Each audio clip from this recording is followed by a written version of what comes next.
y él va a presentar al otro maestro, porque son dos maestros de la palabra. Pero yo antes voy a leer la palabra, que es más importante, que lo tenía que hacer, pero también teníamos al pastor Héctor Durán en línea. Pero la temática de la escritura la voy a continuar porque fue lo que se me encomendó. Yo voy a estar leyendo, no antifonalmente. El Salmo 119 es el salmo más largo de la escritura. Hebraicamente, los judíos lo leen y le enseñan a sus hijos a leer el salmo en forma de shelán, dependiendo por partes, para que ellos se lo graben y los plasmen en su corazón. Ellos lo leen. Yo lo estoy haciendo de la misma manera, porque yo soy hijo de Abraham, pero redimido con la sangre de Cristo. Yo soy parte de la misma, redimido con la sangre de Cristo. Pero me llamó la atención y siempre que lo leo, resalto el versículo que más me llama la atención. El día martes, cuando estuvimos en el clamor en la iglesia de Manuel, yo abro la escritura y veo en el Salmo 119 lo que yo resalté en 5 de los versículos, y daba concordancia con lo que el hombre que estaba dando la palabra, o lo que estaba expresando, quería transmitirle a los que estábamos ahí. Salmo 119, versos variados. Dice: yo te busco con el corazón, no deje que me desvíe de tus mandamientos. Manténme alejado de caminos torcidos y concédeme las bondades de tu ley. Acuérdate de la palabra que diste a este siervo tuyo, palabra con la que me influiste esperanza. Inclina a mi corazón hacia tus estatutos y no hacia ganancias desmedidas. Cuando yo leí eso, yo dije, wow, lo leí de esa manera, y yo dije, Señor, pero qué continuidad a lo que estaba diciendo el hombre que estaba clamando en ese momento ahí. Y yo quería compartirlo como una abreboca el día de hoy en este programa Hay Esperanza, programa de enseñanza. Sin darle más pie ni más palabras, maestro, diga, León.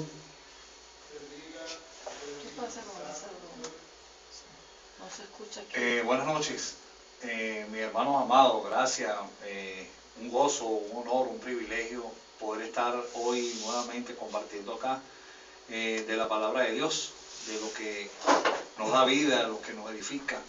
Y bueno, hoy el pastor Moisés Muñoz no pudo asistir porque está en el compromiso del cumpleaños de su hijo Aarón.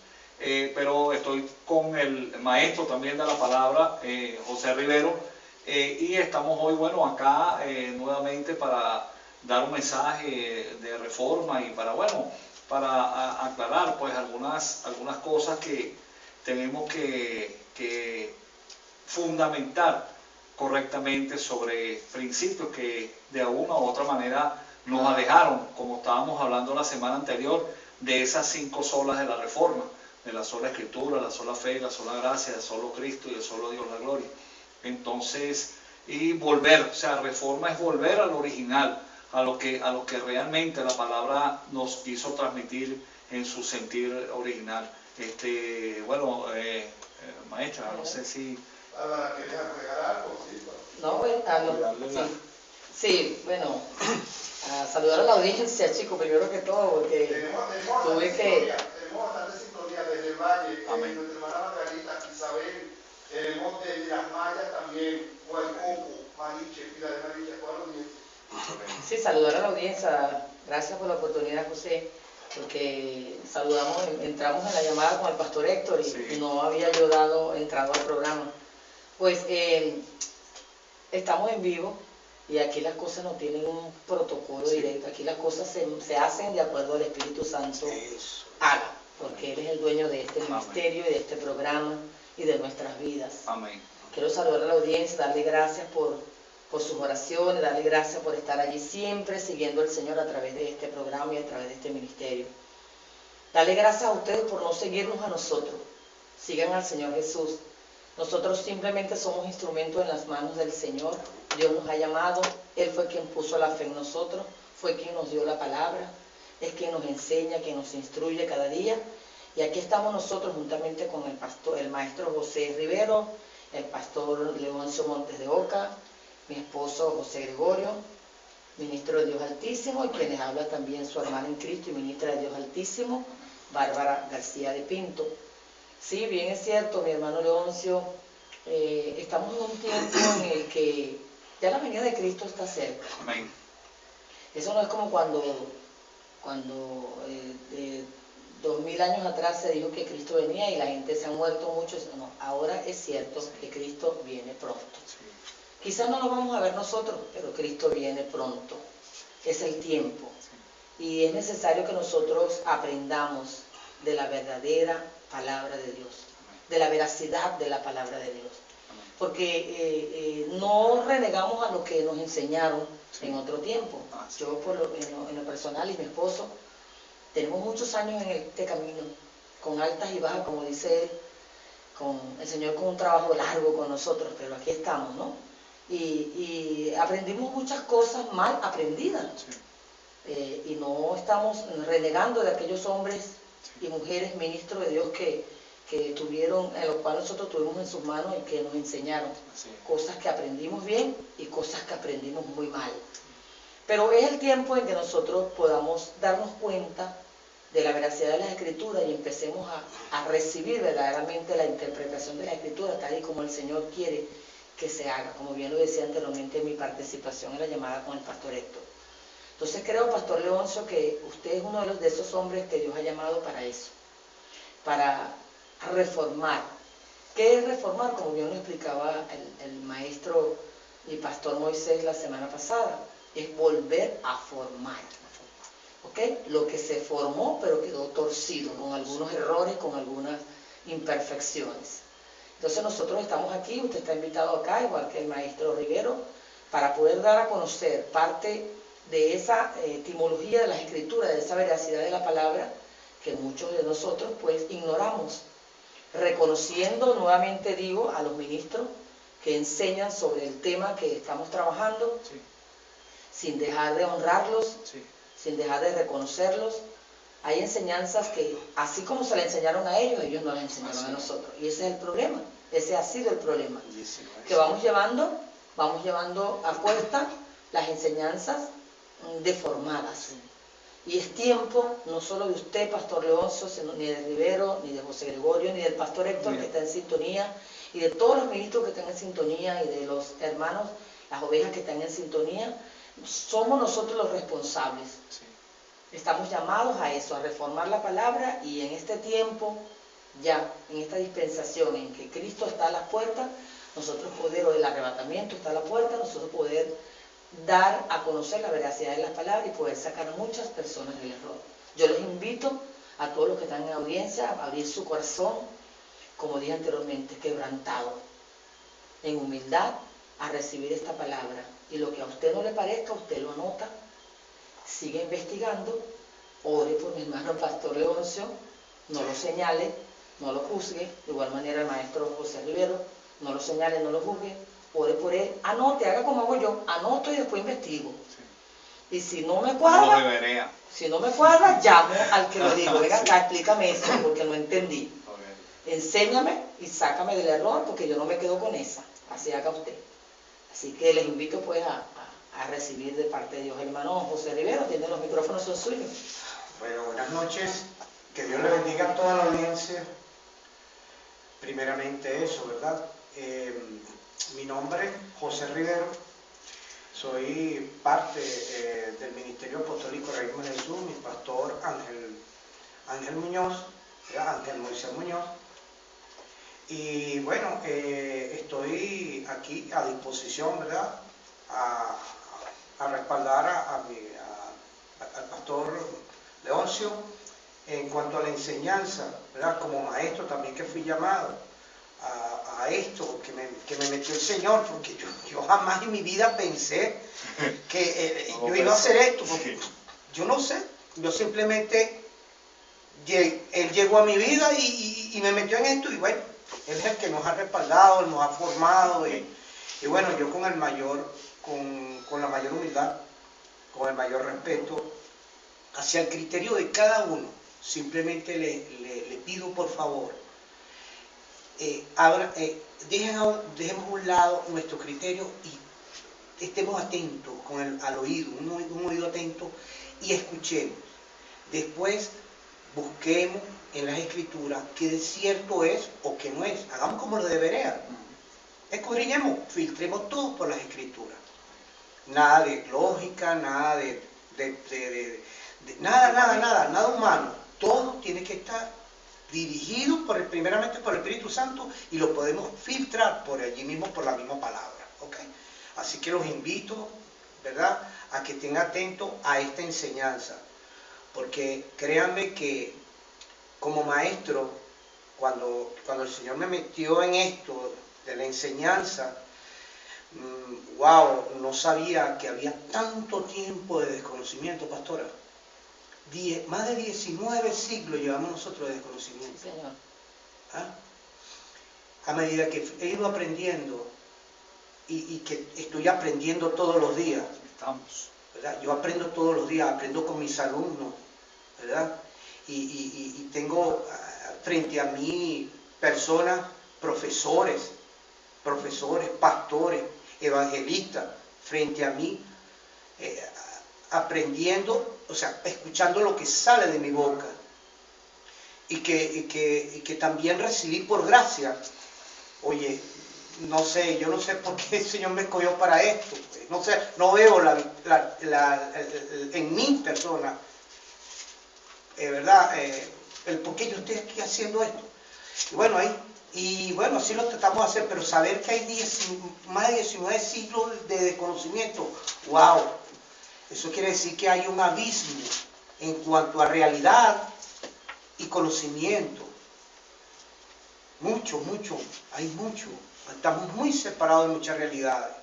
Imagínense cuánto desconocemos, pastor, de justicia, del mismo arrebatamiento, ¿verdad? Cuántas cosas. Y todos repiten lo mismo que se dice de los púlpitos, ¿verdad? Y lamentablemente, como lo está diciendo usted al principio, pastora, que repiten, ellos dicen lo que ellos le enseñaron, pero para eso nos trajo el Señor, para que nosotros pusiésemos orden en todo esto, ¿verdad? Claro, es reforma, no gusta, causa escozor, produce rechazo en algunas causas, pero a la larga, si lo escuchamos con detenimiento, ¿verdad?, sin juzgar, ¿verdad? No juzguen al profeta, juzguen la profecía, no juzguen al maestro, juzguen la enseñanza. ¿Bien? Juzguen la enseñanza, el acuerdo, el desacuerdo, pero aún así en el desacuerdo investiguen, porque no está mal saberlo, ¿verdad? Entonces, bueno, comencemos, pastor. Sí, sí, otra de las cosas que nosotros queremos explicar acá y queremos aclarar desde el principio, y bueno, retomando un poquito lo que estábamos hablando ahorita de la parte de la vigilia y de todo esto, del perdón y de todas estas cosas, de verdad yo en mi corazón, amado, yo quisiera creer que esto es así, que es una realidad, pues, de que en realidad hay un perdón, de que en realidad hay una humillación, porque ciertamente cuando la palabra nos enseña en 2 de Crónicas 7:14, si se humillara mi pueblo, pero básicamente ¿quiénes son los que se tienen que humillar? Los que tenemos que humillar no somos nosotros los líderes, porque la congregación como tal sigue las directrices, la enseñanza que de una u otra manera enseñamos los ministros.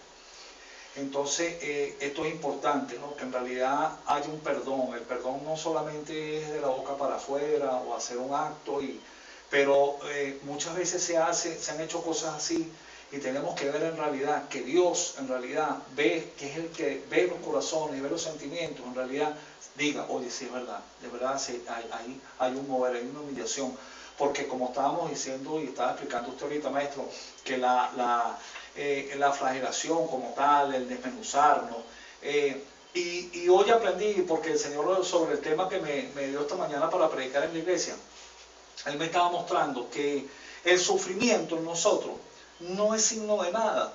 el único sufrimiento que fue válido ante el Señor, ante Dios, fue el del Señor, porque Él no tenía por qué sufrir todo lo que sufrió. Entonces nosotros, cualquier cosa que de repente podamos estar llevando, o cualquier cosa que de repente sucedió, es porque nosotros éramos dignos también de muerte. El Señor no, ese fue el único sacrificio acepto verdaderamente ante Dios. Entonces muchas veces nosotros nos flagelamos, ¿verdad? Pero eso ante Dios, cuando no, en realidad no hay un mover y un cambio de corazón, no sirve. Y otra de las cosas que queremos llevar acá, en claro acá, es que nuestra intención no es llevar el Evangelio por contienda, no es, como usted estaba diciendo sabiamente ahorita al principio, pastora, cuando dio sus palabras, no es el juzgar, porque el corazón de muchos ministros, así, eso fue lo que recibieron, eso fue lo que enseñaron, eso es lo que enseñan, ¿no? Pero ya cuando la palabra se te revela, es como el vino nuevo no está dado porque los odres viejos lo revientan, lo va a reventar. Pero cuando usted recibe estas enseñanzas y usted las analiza por la palabra, usted se da cuenta, ¿verdad?, de que usted, o dos cosas, o vuelve atrás, o cuando se presente delante del Señor, usted va a tener que darle cuenta, pues. Entonces, esto es lo que tenemos que, y lo que vamos a explicar ahora en adelante. Porque ciertamente hay principios establecidos en la Escritura que dan y que enseñan, según el nuevo pacto, aunque Pablo renunció a ese derecho, yo por lo menos lo renuncié, muchos lo renunciamos, pero sí hay unos principios que establecen que la iglesia, que la congregación como tal pueda ayudar a sus ministros, pueda establecerlo. Y uno de esos ejemplos lo tenemos en 1 Corintios capítulo número 9. Yo me voy a permitir leerlo un momentico. Dice así: no soy apóstol, no soy libre, no he visto a Jesús el Señor nuestro, no sois vosotros mi obra en el Señor. Si para otros no soy apóstol, para vosotros ciertamente lo soy, porque el sello de mi apostolado sois vosotros en el Señor. Contra los que me acusan, esta es mi defensa. ¿Acaso no tenemos derecho a comer y beber? ¿No tenemos derecho a traer con nosotros una hermana por mujer, como también los otros apóstoles y los hermanos del Señor y Cefas o Pedro? ¿O solo soy yo y Bernabé? ¿No tenemos derecho de no trabajar?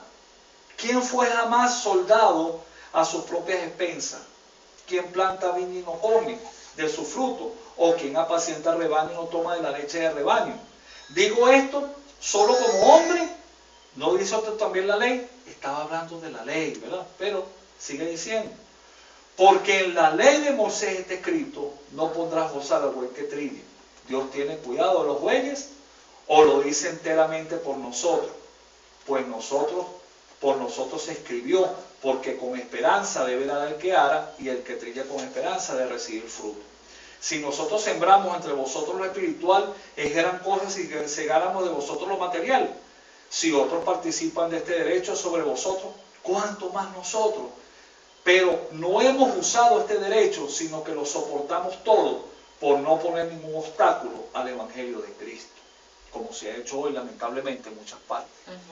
Porque una cosa, como dice más adelante, ¿no sabéis que los trabajan en las cosas sagradas comen del templo?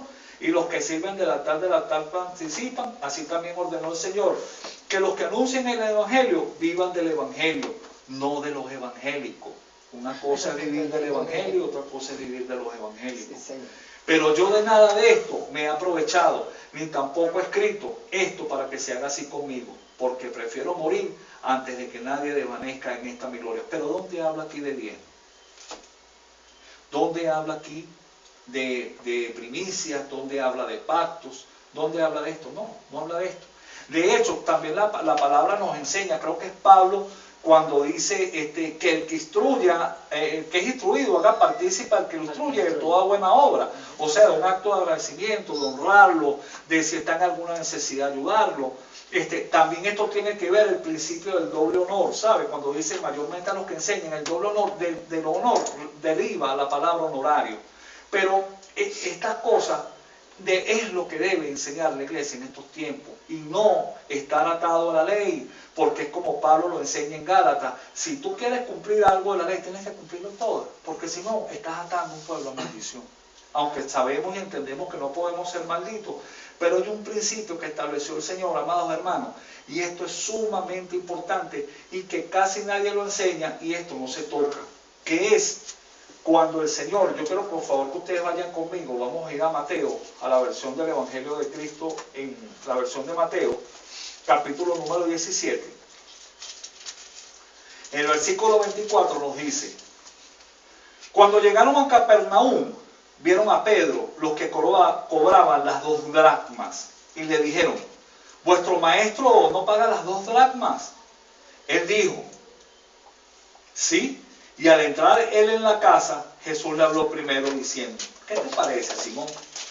Los reyes de la tierra, ¿de quien cobran los tributos o los impuestos? ¿De sus hijos o de los extraños? Pedro le respondió: de los extraños. Jesús le dijo: luego, los hijos están exentos. Sin embargo, para no ofenderles, ve al mar y echa el anzuelo, y el primer pez que saques, tómalo. Al abrirle la boca hallarás un estatero, una moneda correspondiente a 4 dracmas, pues lo que tenían que pagar. Y tómalo y dáselo por ti y por mí. Esto tenía que ver, esto no era, Jesús y los discípulos, todas aquellas personas que tenían oficio, ellos no daban diezmo. Pero el impuesto al templo era una ley que estaba establecida, y vamos a ir un momento a Éxodo, capítulo número 30.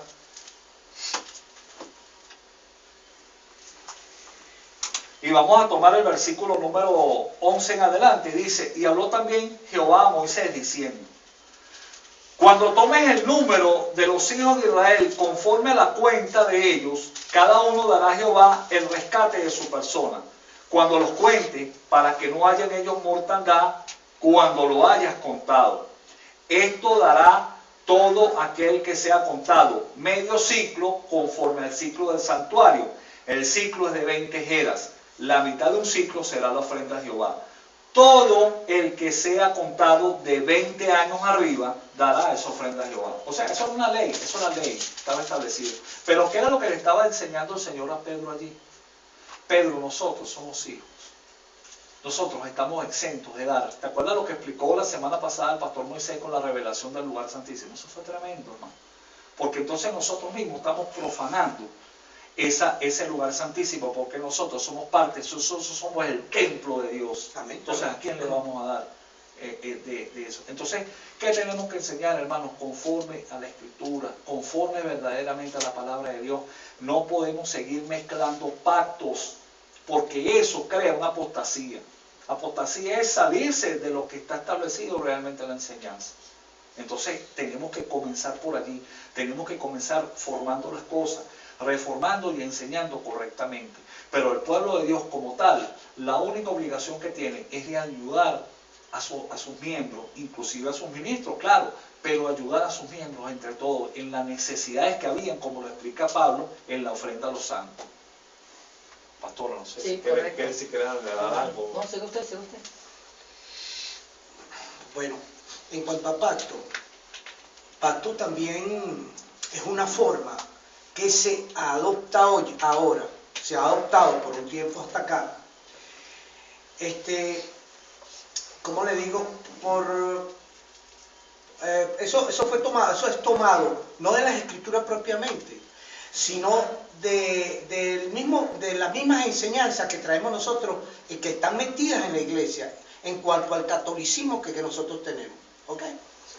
Pacto, si nosotros realizamos pacto, si yo quiero hacer un pacto con Dios, cosa que yo no puedo, porque hacer un pacto con Dios es como decir, bueno, yo voy a pedir un préstamo en el banco y solicito hablar con el gerente o con el presidente del banco, como sea, y me le presento, y yo le digo, mira, yo necesito tantos millones de euros, pues, y tengo este proyecto, y se lo presento, y al hombre le gusta, sí, pero ajá, y dame tu garantía, porque lo primero que me van a pedir es una garantía real. ¿Qué puedo presentar yo si yo no tengo nada?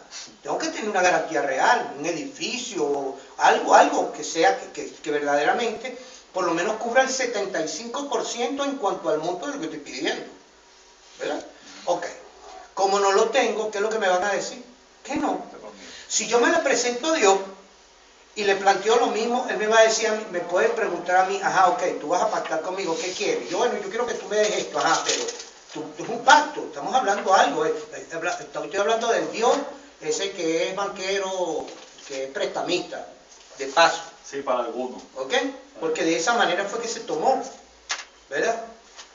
¿Por qué? Porque resulta que a mí me están diciendo o me están enseñando que cuando yo hago un pacto, cuando yo pago por un pacto, póngamelo por cualquier medio, ya Dios está obligado a hacer lo que yo di para pactar, ¿verdad? Porque resulta que yo voy a decirle a Dios que quiero algo y yo estoy pagando y Dios está obligado a hacer lo que yo digo porque ya yo di el dinero. ¿Cómo es eso? Y pongamos el caso de que así sea, pues. Yo estoy preparado para eso. ¿Por qué qué voy a pedir yo? Una casa. Eso es una añadidura. La mayoría de las cosas que piden, lo que le ponen a uno, le enseñan a uno es a pedir añadidura. Y más, nos dicen que las añadiduras son bendiciones. Y confundimos añadidura con bendiciones. Y no hay una bendición más grande que levantarse en la mañana y ver la luz del sol. Todas las bendiciones. Y darle gracias a Dios porque ese día vi el nuevo sol, vi de nuevo la luz del sol. Es una bendición. ¿Ah? Que todos los días tú te levantes y tú tengas tu comida en tu mesa. Porque Él te la provee. Ah, no, pero esa es añadidura. No, Él es mi papá, Él me tiene que alimentar. Yo soy su hijo. Mi hija, mis hijos no me dicen a mí, mi hija no me dice a mí, papá, tú vas a comprar porque tengo hambre. No, esa es mi obligación, mi responsabilidad. Mi hija, mi papá también tiene responsabilidades conmigo. ¿Ah? Entonces, nos han enseñado, nos han inducido a cosas que no están establecidas por Dios. ¿Verdad? Perdemos hasta la identidad, pastor. Sí. Cuando tú hablaste de templo, nosotros somos el lugar santísimo, sí. Porque el Espíritu Santo mora en nosotros.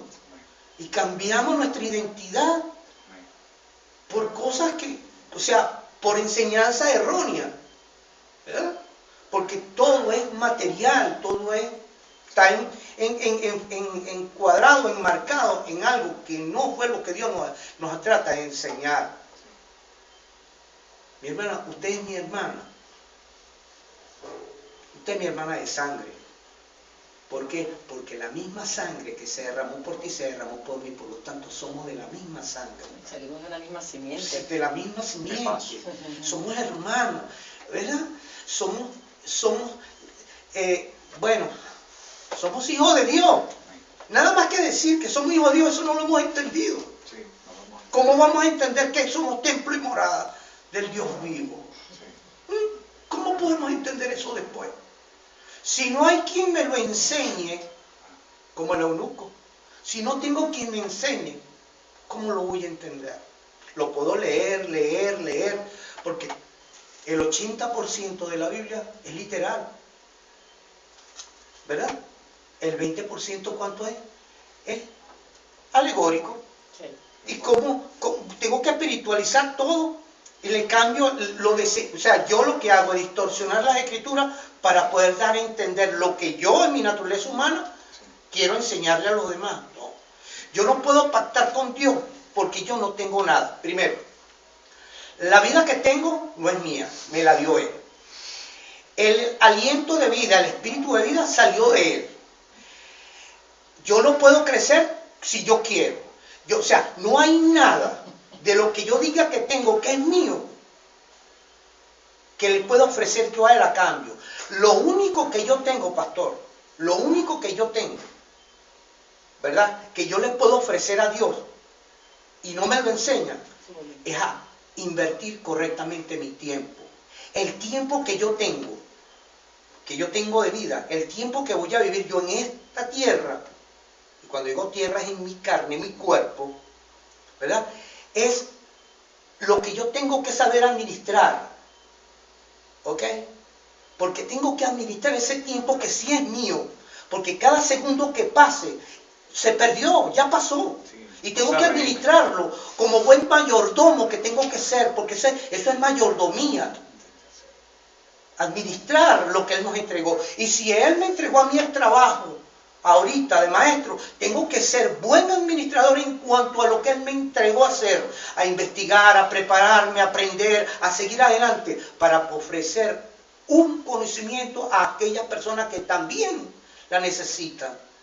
Es administrar. ¿Ven? Pero no enseñarles lo que no es. Justicia cambia en el asunto, en lo que se refiere a justicia. ¡Wow! Porque no, mire, pastor, cuando Jesús murió en la cruz, cuando nosotros fuimos redimidos, o sea, no se nos ha enseñado nada más que ese aspecto en cuanto a justicia. ¿Por qué? Porque Él dijo que yo me bajara para Él ponerse. Porque lo que yo merecía fue lo que Él recibió. Y lo que yo no merecía fue lo que a mí me entregaron. Entonces, Él nos redimió, porque fue, ¿verdad? Él nos redimió, ¿verdad? ¿Cómo yo puedo ahora agarrar y decir que yo voy a hacer un pacto con Dios? ¿Con qué fundamento yo me puedo presentar delante de Él a hacer un pacto?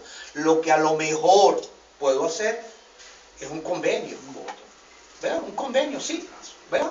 Un convenio, pero que sin embargo el voto no tenga, no es como el voto de Corbán. No, el voto de Corbán no. ¿Ah? Ese no. ¿Ves? Pero entonces comprometerme con Él, Señor, yo me comprometo delante de ti que yo voy a hacer esto. Si tú me bendices, pero, fíjense ustedes, pero si eso está dentro de lo que Él ha establecido ya para conmigo, no por capricho mío, no por mi capricho, sino lo que está establecido según para lo que yo fui llamado.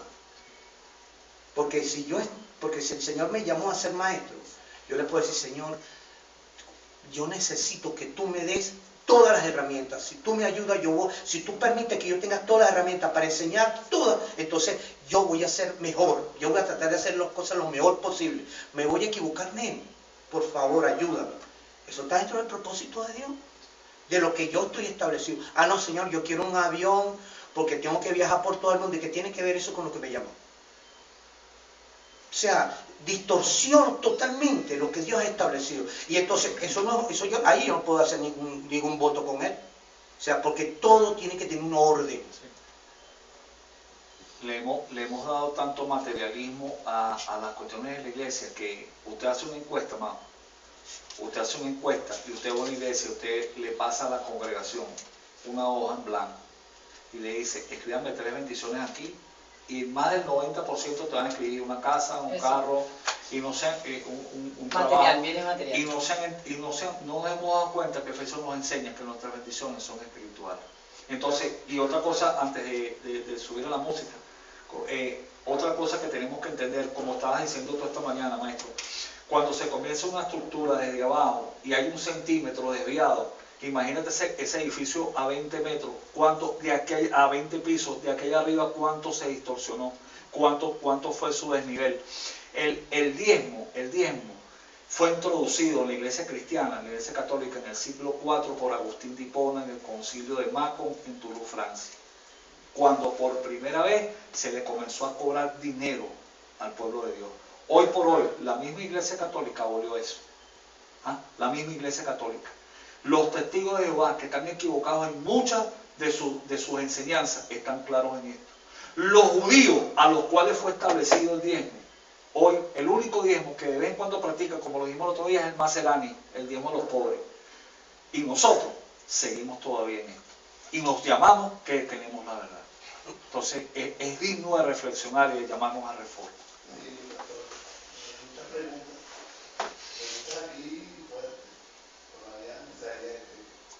Una de ellas me impactó, vamos a ver, un poquito, y les tengo algo preparado a ustedes para que disfruten algo que acabo de conseguir ahorita.